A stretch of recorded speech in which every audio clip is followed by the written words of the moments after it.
18-year-old black girl falsely accused by cops everyone in court shocked when she flashes CIA badge. Rain drizzled over the worn steps of the Fulton County Courthouse, where 18-year-old Aria Thompson stood shivering in her hoodie. Inside the courtroom, a heavy hush blanketed the spectators, most of whom assumed she was just another black teenager lost in a system stacked against her. But Aria held an ironclad secret under that nervous facade. Two arrogant police officers, who had hastily accused her of grand theft and resisting arrest, snickered openly at her supposed helplessness. Little did they know, their smug laughter would soon dissolve into collective gasps when Aria reached into her bag and flashed a piece of identification that no one in that courtroom ever expected: her CIA badge. Aria Thompson had always been different. By 15, she'd skipped 2 grades and received a partial scholarship to attend special summer programs in computer science at Georgia Tech. By 17, she was finishing high school early while balancing online college courses. Her mother, Dr.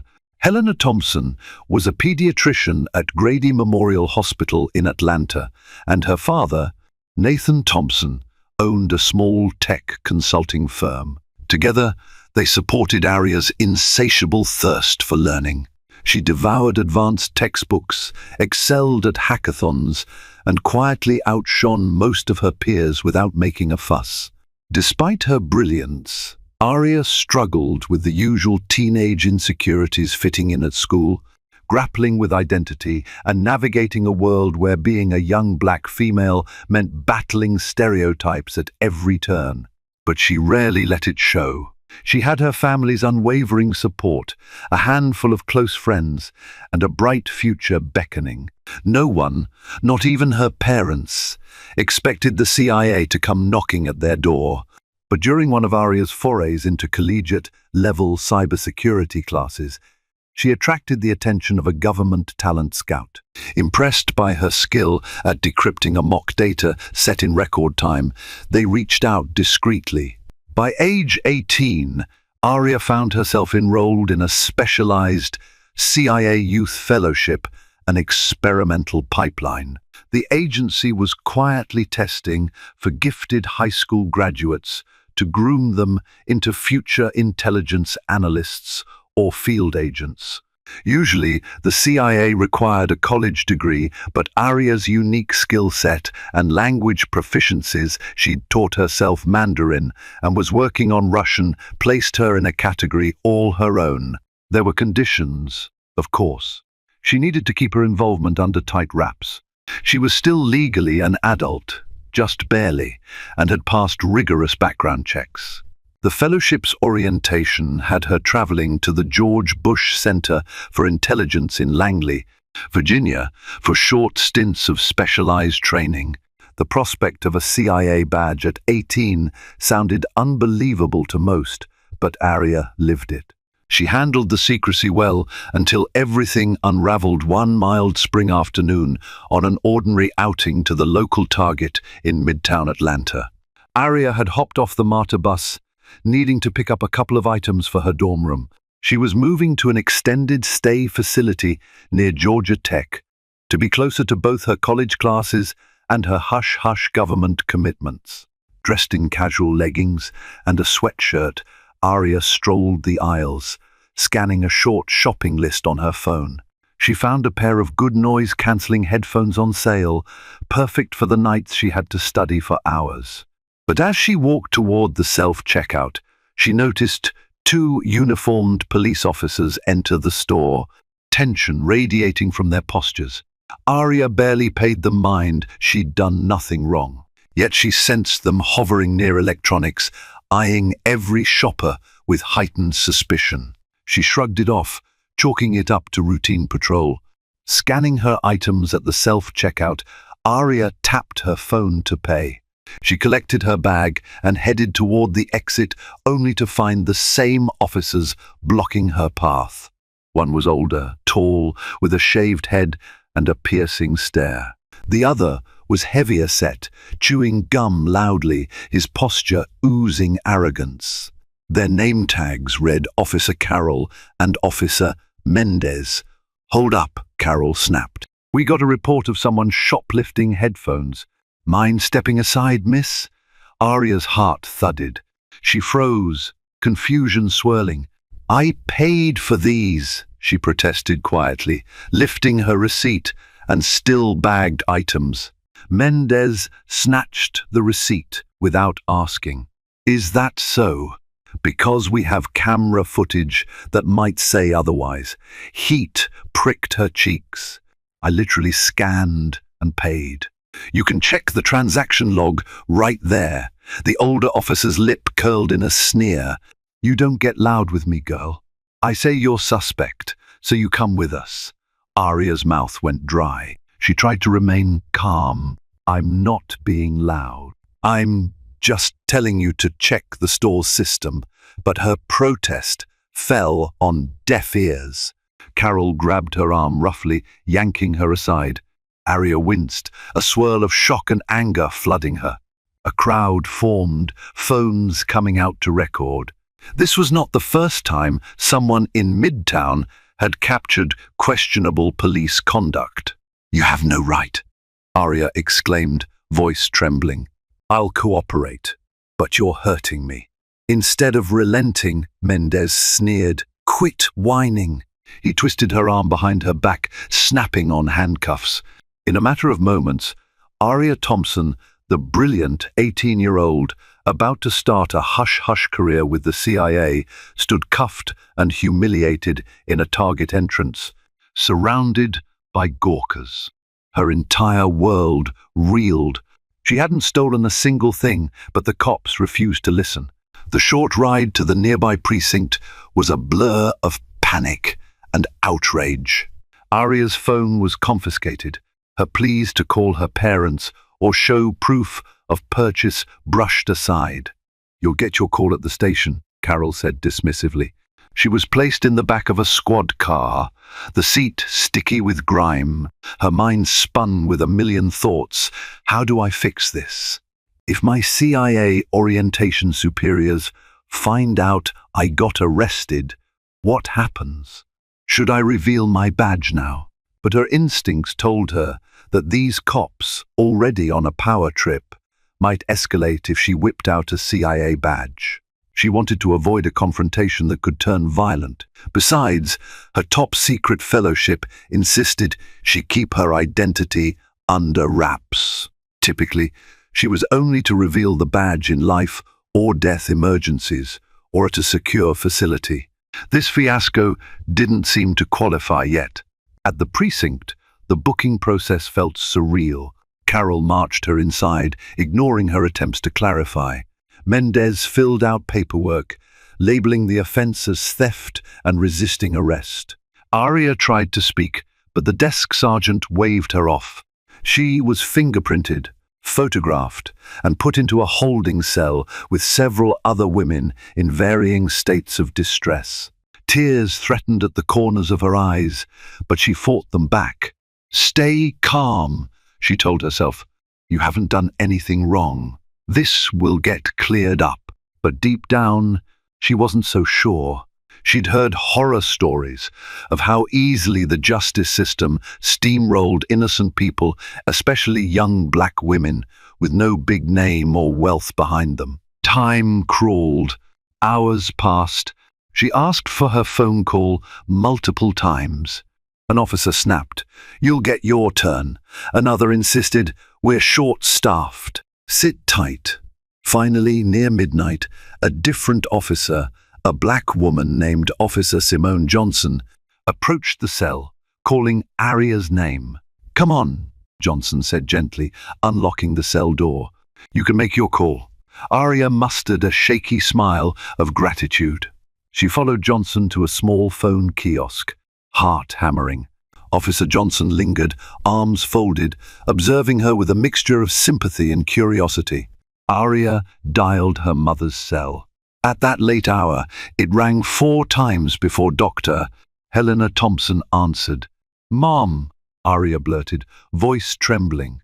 "I'm at the precinct. They arrested me for shoplifting." But it's a mistake. I did nothing wrong. She cradled the phone, tears now spilling. They won't even check the receipt or footage, her mother gasped, dropping into her calm, authoritative doctor tone. Arya, oh my God, are you hurt? I'm fine, Arya said, voice shaky. Please come get me, or call someone. Officer Johnson motioned for her to wrap up. Arya quickly told her mother which precinct she was in. Then the line was cut. The last sound she heard was her mother saying, "We'll be there soon, baby. Hang on." Returning to the cell, Arya settled on the bench, hugging herself. She felt the weight of a terrifying question. How would this fiasco affect her CIA future? She pictured the moment she'd been handed the small black badge that bore an official agency crest. She recalled how proud her father looked. They had all sworn secrecy. It was borderline surreal that she, at 18, was part of a government intelligence pipeline. Now, in a dirty holding cell, she wondered if that dream was slipping away due to racial profiling and incompetent cops. 3 more hours passed. Dawn tinted the grimy windows a pale grey. Finally, an officer came in, announcing, "Thompson, you're up." Arya was led out, stiff-limbed from dozing on a hard bench. She assumed she'd be meeting her parents, maybe a lawyer, maybe even getting an apology. Instead, she was escorted to a small interrogation room with a scuffed table and a single flickering overhead light. Carol and Mendez were inside, arms folded, smirking. "Your parents made a lot of noise," Carol said, flipping a file open. "But we're not dropping charges. We saw you walk out with those headphones." Arya's eyes burned with exhaustion. "I paid for them. Check the store logs." Mendez shrugged. "Store management is still looking into the footage. Meanwhile, we have probable cause. So you'll be booked for petty theft plus resisting." "Resisting?" Arya repeated, outraged. "I never resisted." Carol leaned forward. "You pulled away from me at the entrance. That's resisting. It was ludicrous." Arya realized these two were doubling down, uninterested in the truth. She felt a surge of fury. "This is the moment," she thought. "I can't let them ruin my life." She weighed the risk of flashing her CIA credentials right then. But what if they dismissed it as a fake or grew violent? Before she could decide, Mendez drawled, "We might be willing to cut you some slack if you confess to attempted theft. A single misdemeanor. No big deal, just a fine and a slap on the wrist. But if you keep lying, the DA might push for more." Arya stared at him, incredulous. They wanted her to lie, to accept guilt for something she didn't do. She swallowed, hating the predicament. No way. She shook her head. "I'm not confessing to a crime I didn't commit." Carol snarled, "Fine. Enjoy your arraignment." They marched her back to the cell. As Arya sat again, exhaustion pressing in, she felt the slightest flicker of resolve. "When I see a judge, I'll get a chance to speak." If these cops persisted with their story, she might have no choice but to reveal her CIA connection. She dreaded the scandal, the breach of secrecy. But if the alternative was a false conviction at 18, she prayed that the actual store footage and records would surface soon. "Just hold on, Arya," she told herself. But she also knew the system sometimes moved at a glacial pace. By the time the truth came out, she might be branded a thief. In the hush of early morning, she recalled her father's parting words before she left for training. "We trust you to do the right thing, honey. But remember, intelligence work can get murky. Make wise choices." She wondered if, ironically, her wise choice was to lay everything on the line. At around 7 a.m., Arya was finally released on a station-level arrangement. Her parents, frantic, posted bail after the formal booking, ensuring she could come home until the court hearing. Helena and Nathan Thompson waited anxiously in the lobby when Arya emerged, bleary-eyed and still in yesterday's clothes. Helena rushed forward, wrapping her in a fierce hug. "My baby, oh God, are you hurt?" Aria shook her head, tears slipping free. "I'm okay, just exhausted." Nathan's jaw clenched. "We demanded to speak with the officers, but they refused. This is insane." Officer Johnson, the only one showing a hint of empathy, guided them through the exit. "You'll get your day in court. If the store footage exonerates her, the charges should be dropped." "I'm sorry this happened."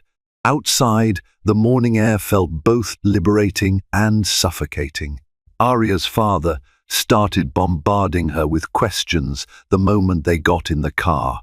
What exactly happened? Why would they accuse you? Aria recounted the fiasco step by step, voice shaky. Her mother fumed. "This is blatant racial profiling. You had the receipt. They just didn't bother looking." Nathan pressed a hand to his forehead. "This could damage your record, Aria, your future, your CIA." He cut himself short, remembering to avoid discussing her top-secret involvement in public. Aria stared out the window. "I know. They offered me a deal to confess, which I refused. I'm hoping the store logs come through and prove I paid." Helena inhaled sharply. "We have to get a lawyer. We can't rely on them to fix this." Back at home, after Aria finally showered and changed, the weight of what transpired fully sank in. She had never been arrested before, let alone had her mugshot taken. The humiliating memory stung. She paced the living room, arms folded, while her parents conferred in hushed tones about hiring a defense attorney.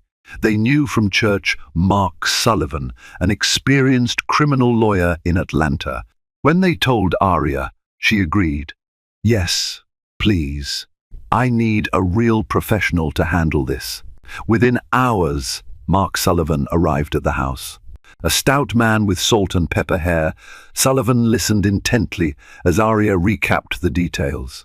He frowned, scribbling notes. "So, we have two cops, Carol and Mendez, claiming you shoplifted. The store management is dragging their feet, apparently. That's odd. Target usually cooperates quickly." Aria blinked. Maybe they didn't check thoroughly? Sullivan tapped his pen. They might have, but the cops could be giving them a story. Or they're slow walking the request. "We'll push them. Meanwhile, you've got an arraignment in a couple of days." Helena squeezed Aria's hand. "She's innocent, Mark." "This is nonsense." Sullivan nodded. "I've handled cases like this before. We'll see if the judge is open to dismissing once we produce the receipt or footage. But if the cops maintain you didn't pay, we'll need more evidence like your bank or credit card transaction showing the purchase." "That's a straightforward approach." Aria brightened slightly. "Yes, I used Apple Pay. My phone has a record." Her father sighed. "But they took your phone at the precinct. You only got it back after we posted bail." Aria retrieved her phone. "The transaction should be in my Apple Wallet history. Or maybe my bank statement." She opened the app. There it was, a time-stamped charge for the exact amount. She exhaled relief. "Perfect," Sullivan said, satisfied. "That alone should sink their case. I'll get the receipt from Target too.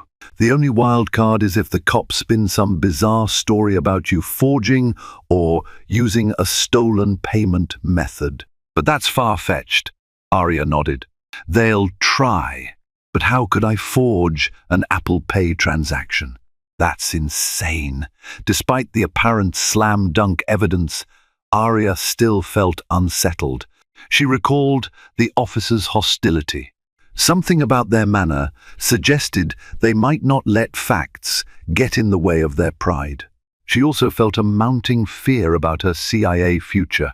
She dreaded the possibility that the agency might dismiss her for legal entanglements or for dragging public attention to her identity if forced to testify. Trying to find a moment alone, Aria retreated to her bedroom. She glanced at the drawer where she kept the slim black CIA credentials. Lifting it gingerly, she studied the badge. So official, so life-altering. She dreamed of using it to help protect her country, maybe investigate cyber threats, not to get out of a petty false theft charge.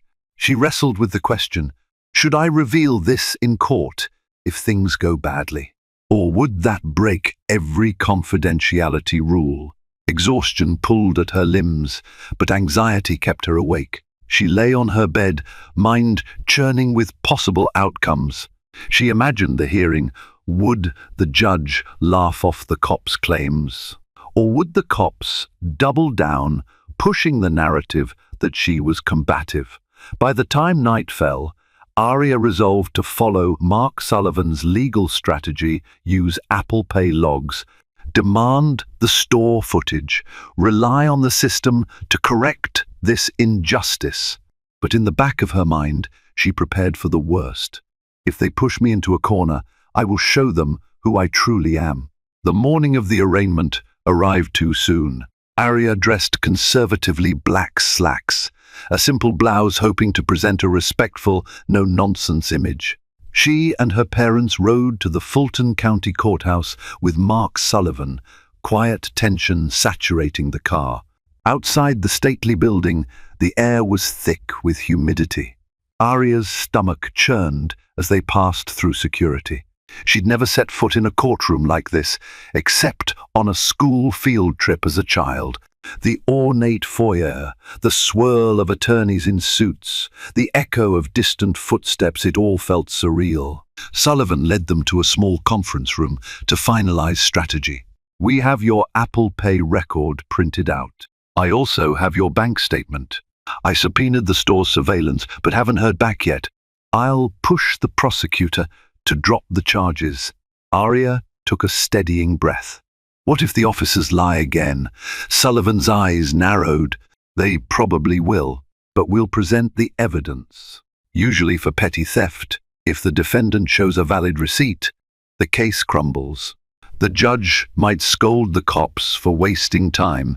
Helena patted Aria's shoulder. We'll get through this, baby. They entered the courtroom. Aria's heart pounded. She spotted Officer Carroll and Officer Mendez seated near the front, looking smug. At the prosecutor's table was an assistant district attorney scanning some file. Aria swallowed hard, anger flaring at the unfairness of it all. When the case was called, Aria moved forward with Sullivan, her parents behind her.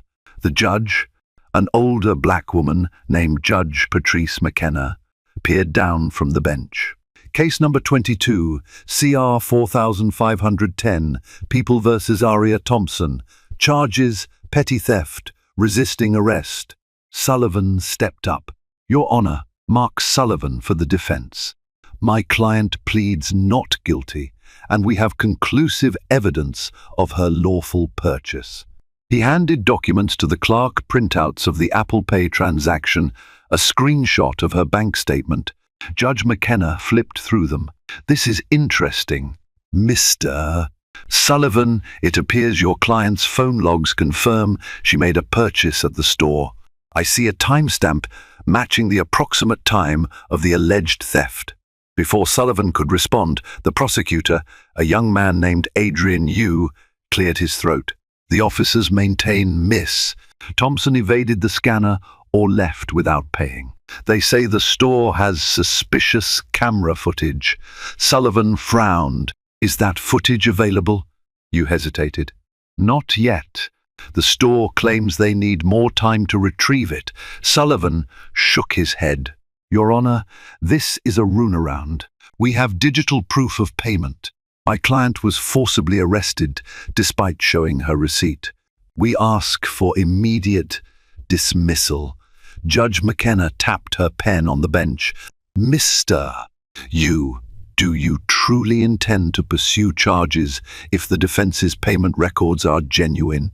Yu shrugged apologetically. Your Honor, I must rely on the officer's statements. Possibly the phone record is incomplete or the transaction was reversed. We request a short continuance to verify the store footage. Aria tensed. She saw Carroll smirk from the gallery, while Mendez allowed himself a small grin. They seemed confident the judge would side with them. Sullivan bristled. Your Honor, these charges rely solely on the word of two officers who refused to check a valid receipt at the scene. My client spent a night in jail for no reason. At the very least, we request the immediate drop of the resisting arrest charge. She never resisted, and the body cam footage, if they have it, would show that. Carol's face darkened. The prosecutor coughed. We do not have body cam footage at this time, Your Honor. The officers claim it malfunctioned. A ripple of disbelief spread through the courtroom. Judge McKenna's brow furrowed. Malfunctioned body cam, missing store footage, yet we have a digital receipt. Something's off. I'll set a hearing 1 week from now. Mr. I expect the store footage by then, or a thorough explanation. In the meantime, Miss Thompson is released on her own recognizance. The resisting charge remains pending unless you produce exculpatory evidence. The gavel rapped. Aria's shoulders slumped. She was relieved not to be remanded, but frustrated that the matter wasn't dropped altogether. Carol and Mendez strolled out, pointedly ignoring her. As Aria exited the courtroom, her parents flanked her protectively. This is madness, her mother muttered. 1 more week of agony. Sullivan tried to reassure them. It's a stall tactic, but once the store footage emerges, we'll squash this. Aria nodded, though an uneasy feeling lingered. Something told her that Marsh and Mendez know. That was from a different story. Let's remain consistent. Note, the user's request doesn't mention Marsh or Mendez from previous story. We must remain consistent with the current story's cops. Officers Carol and Mendez might keep playing games. Perhaps they had an ally in the store security, or some trick up their sleeve. For now, Aria decided not to reveal her CIA status. The judge seemed fair. The evidence was on her side. She prayed that justice would prevail before she needed to blow her cover.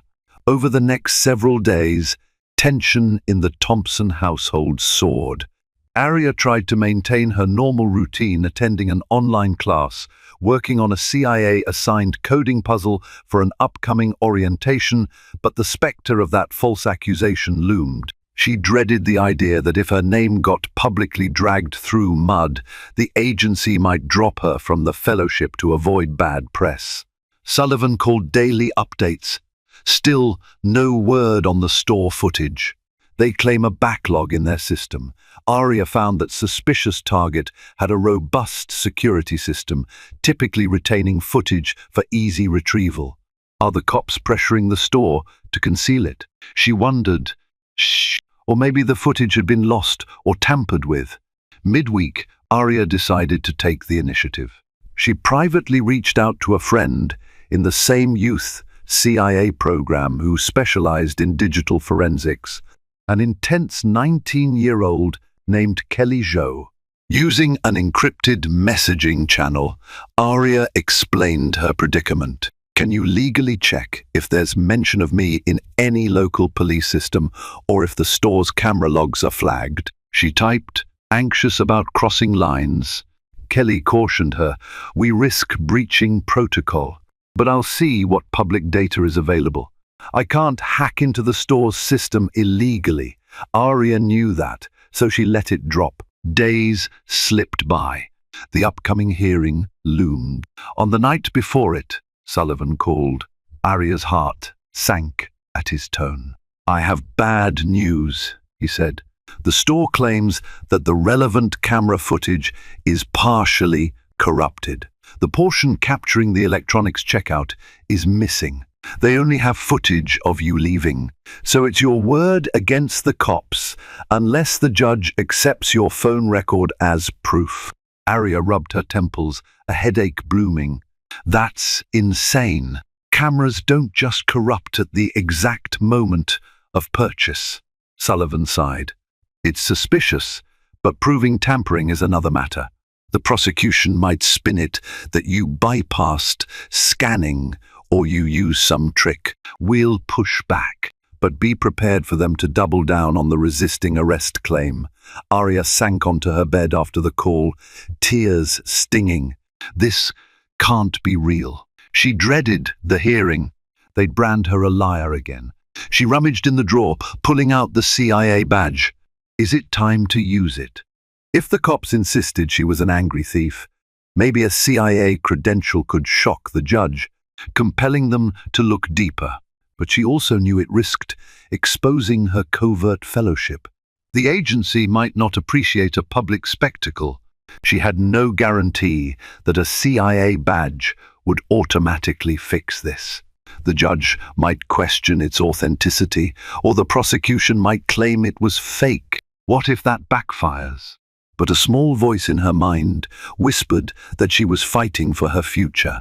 If convicted or forced to plead to a minor theft, that record could jeopardize everything.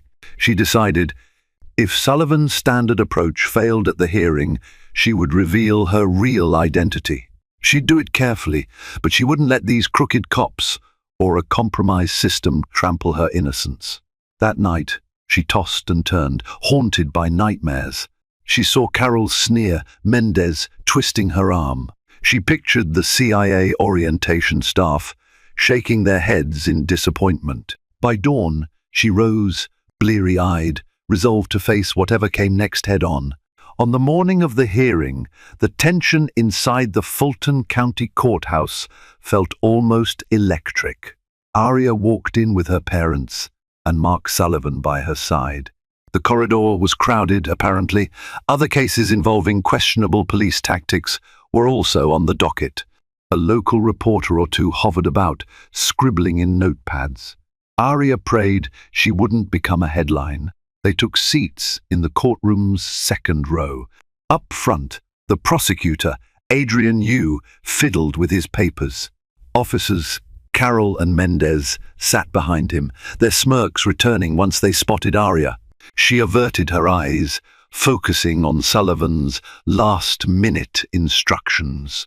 When the bailiff called her case, Arya stepped forward alongside Sullivan. Judge McKenna presided again. She wasted no time. Mr.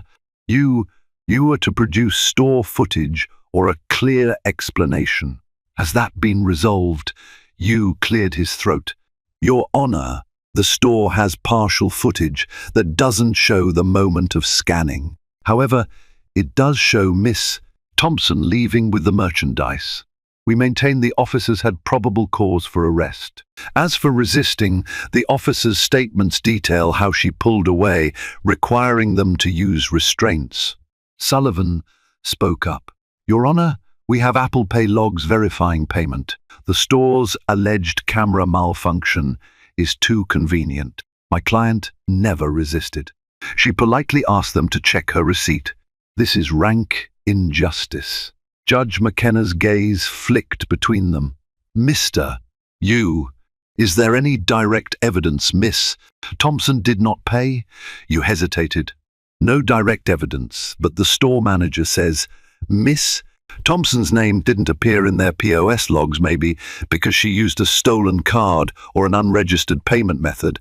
Arya's anger flared. She whispered to Sullivan, he's lying. My Apple Pay is linked to my real bank account. Sullivan declared, that's a baseless accusation. Our bank statement confirms a legitimate transaction. He handed more documents to the clerk. Meanwhile, the cops never even tested the device or re-scanned the item. They pinned her as a thief from the jump. Judge McKenna studied the documents. She seemed skeptical of the prosecution's case, but the mention of a missing store log complicated matters. It's highly unusual, she noted, but we do need clarity. Miss Thompson, do you have anything to add? Arya inhaled. She felt the decisive moment looming. The judge was giving her a chance to speak. She glanced at Carol and Mendez's mocking faces. Then she glanced at Sullivan, who gave her a slight nod, meaning he'd support whatever she said. Her parents looked worried, but she had to do something. Stepping forward, Arya said, Your Honor, I'm 18 and have never had a run-in with the law. I'm in advanced college courses, And she paused, swallowing. I also hold a position that requires a spotless record. If I must, I'll prove how critical it is to my standing that this case be dismissed. Mendez snorted audibly. Carroll rolled his eyes. The judge raised a brow.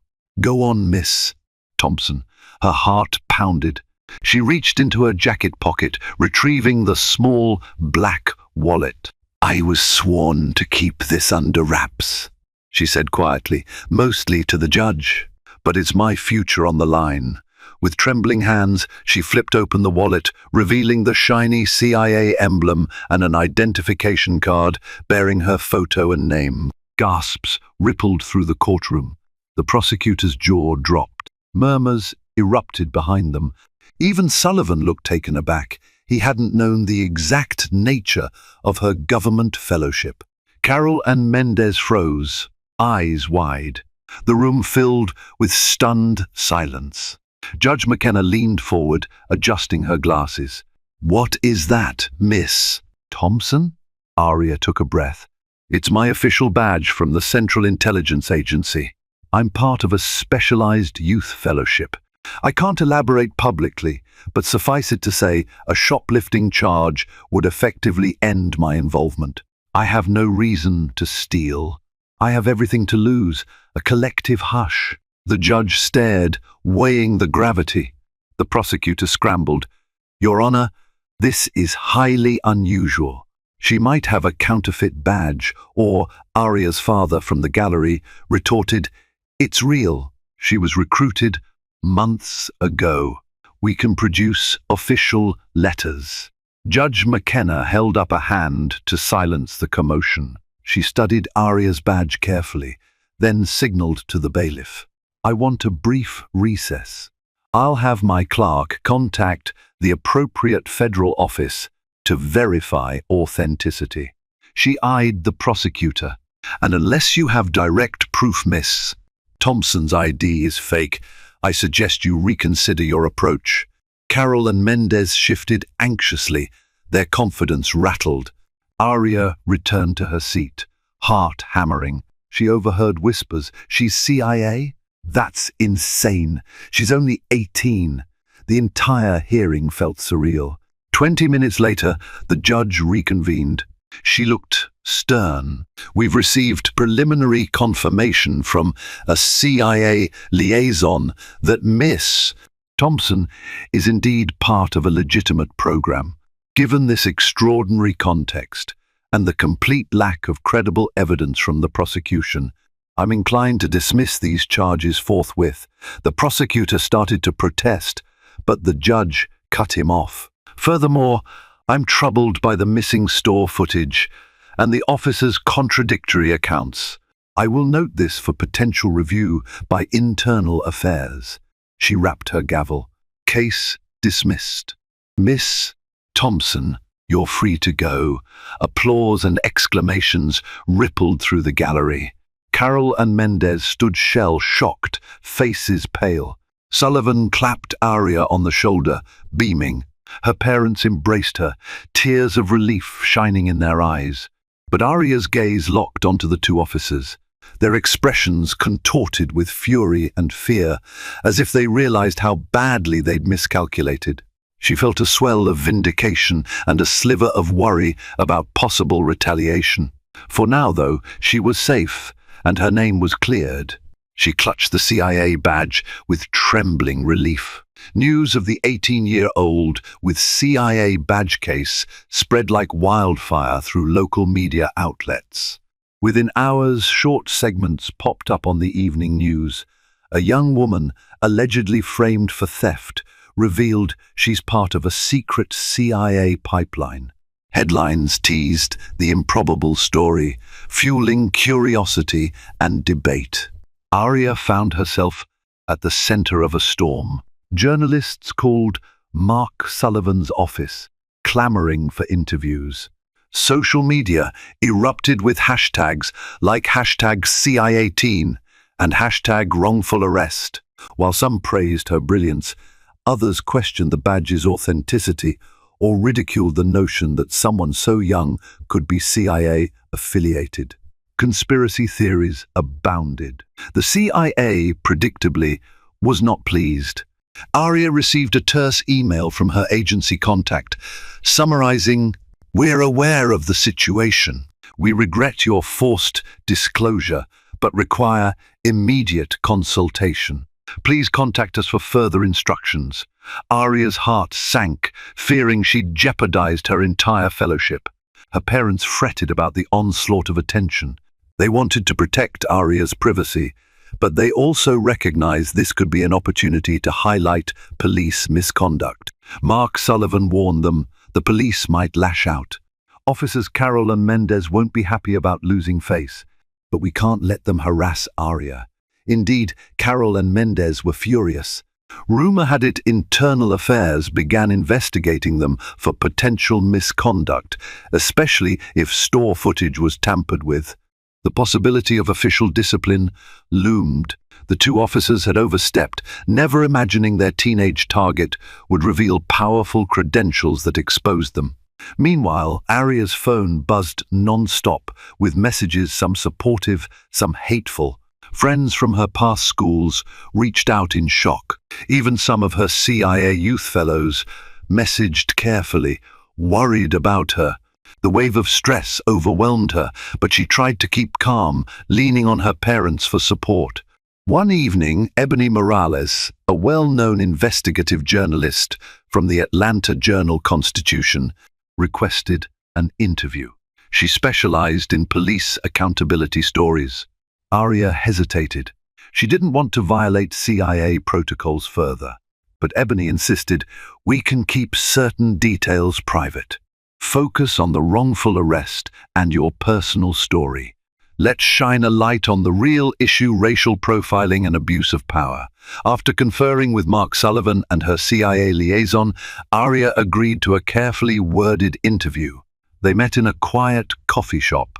Ebony's questions were direct but respectful. "Why do you think the officers targeted you? What was it like revealing your CIA badge in court?"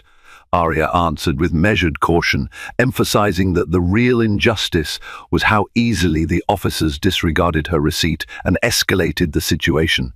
The article that emerged was titled, "From Wrongful Arrest to CIA Revelation: The Unbelievable Journey of 18-year-old Arya Thompson."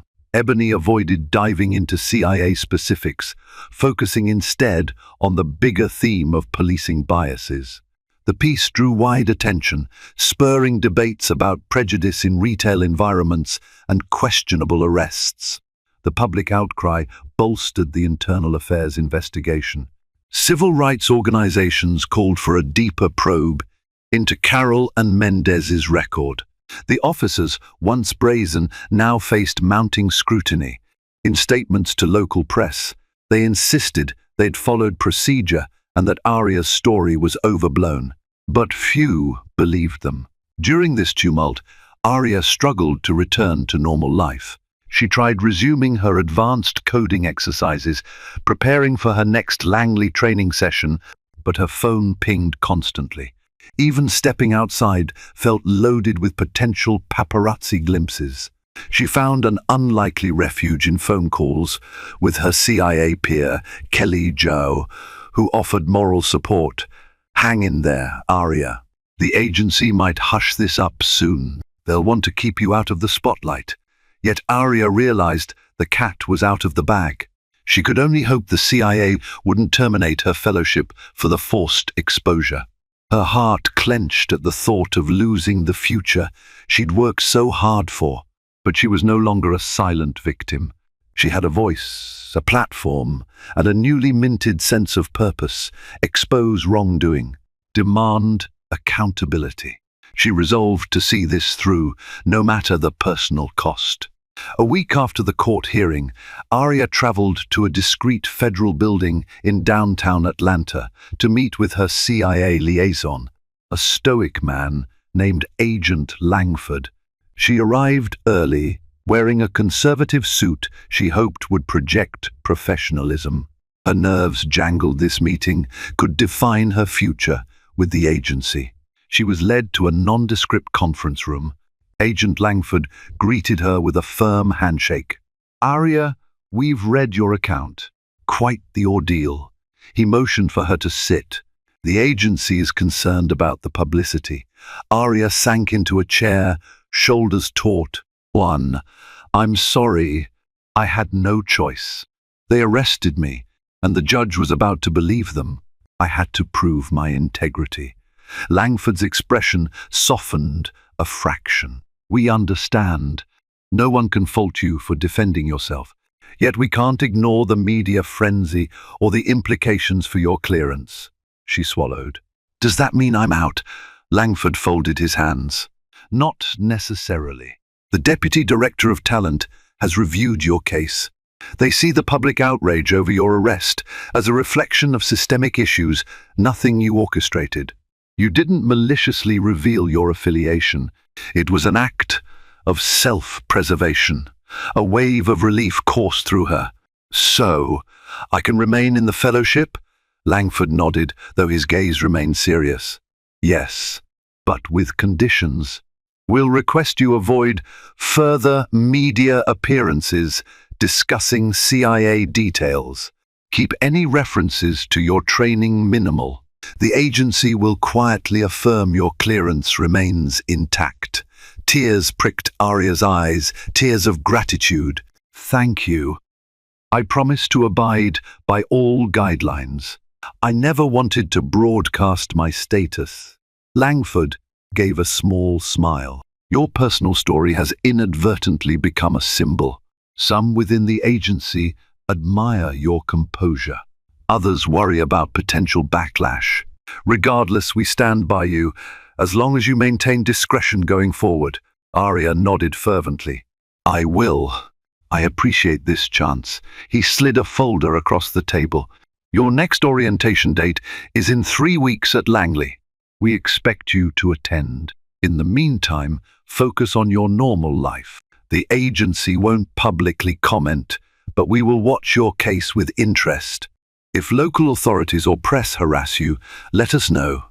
After the meeting, Aria walked out into the midday sun, relief battling the lingering anxiety. She was still a CIA fellow. Her dream wasn't shattered. Now, she just needed closure on the fiasco with Carol and Mendez. Let the internal affairs investigators do their job. Let the public see the truth. Returning home, she relayed the good news to her parents. They hugged her, tears of joy shining in Helena's eyes. "I'm so proud of you, sweetie." Nathan exhaled. Maybe something good can come from this mess. The police might finally learn a lesson, but Aria suspected Carol and Mendez wouldn't go quietly. People with that sort of arrogance rarely did. Just when it seemed Aria had cleared the biggest hurdle, trouble resurfaced. One late afternoon, as she left a local cafe near Georgia Tech, her phone buzzed with a text from an unknown number. "We know who you are." "Don't show your face in court again." Aria's stomach flipped. She guessed it was a threat from the disgruntled cops or their associates. She forwarded the message to Mark Sullivan and to Agent Langford. The latter responded simply, "Log it. We'll be alert." Sullivan insisted she remain vigilant, maybe keep a friend or family with her whenever she went out. A few days later, her father's car tires were slashed while parked outside their house. The same night, a rock crashed through their front window, though no one was hurt. A note taped to it read, "Stop lying or else." The local police took a report but seemed half-hearted, possibly because it implicated fellow officers. Mark Sullivan voiced concerns. "This is direct intimidation. We might push for a protective order." Aria's parents were furious, calling for the police chief's intervention. Aria tried to remain stoic, but fear gnawed at her. Would these bullies escalate to actual violence? Then, a tipping point arrived. Internal Affairs formally charged Carol and Mendez with misconduct after discovering multiple complaints from different storegoers who alleged they'd been harassed or forcibly detained. Also, the partial security footage from the day of Aria's arrest showed the officers ignoring her outstretched receipt. The corrupted portion might have been tampered with, but the snippet that existed painted a damning picture. The police department suspended Carol and Mendez, pending a disciplinary hearing. Local news covered the suspension. Public sentiment turned strongly against the officers. They found themselves shunned by colleagues, booed by activists outside the precinct. Hard karma. Some called it a cosmic payback for the arrogance that had cost Arya her dignity and placed them in the crosshairs of an official probe. Arya felt a perverse sense of relief, but she worried the officers might lash out. Indeed, 2 nights before the disciplinary hearing, a neighbor spotted a suspicious car idling near the Thompson house. The occupant sped off when confronted. Tensions soared. Finally, the day of the police disciplinary hearing arrived. Arya decided not to attend in person. She'd endured enough drama. Instead, Mark Sullivan went as an observer. The hearing was closed to the public, but the outcome leaked soon enough. Carol and Mendez were found in violation of departmental policy, recommending termination. They faced potential criminal charges if the district attorney pursued the matter further. News of the hearing's result broke that evening. Arya was in her living room, working through some encryption challenges for the CIA, when her father burst in, phone in hand. "They're fired, baby," he grinned widely, and possibly indicted if the Da steps in. Emotion overwhelmed Arya. She let out a breath she didn't realize she was holding. She never wanted to ruin anyone's life, but those two had tried to ruin hers.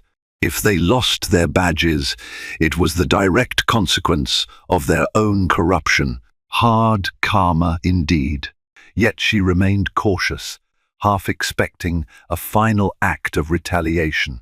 She updated Agent Langford, who calmly responded that the agency was aware and had flagged potential concerns for her safety.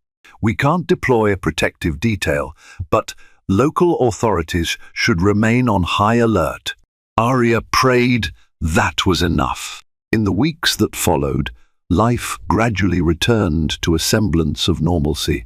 With Carol and Mendez out of the force, the harassing texts and intimidation stopped. Arya's wrongful arrest case was officially expunged from her record. The district attorney's office even considered a settlement for her night in jail, though Arya wasn't sure she wanted to pursue a lawsuit. She mostly wanted to move on. Sullivan and her parents encouraged her to at least file a formal complaint or consider legal damages. This might push the department to adopt better training, Sullivan pointed out. Arya decided to proceed with a limited civil complaint, not for the money, but to force the police to revise procedures around verifying receipts and body cam usage.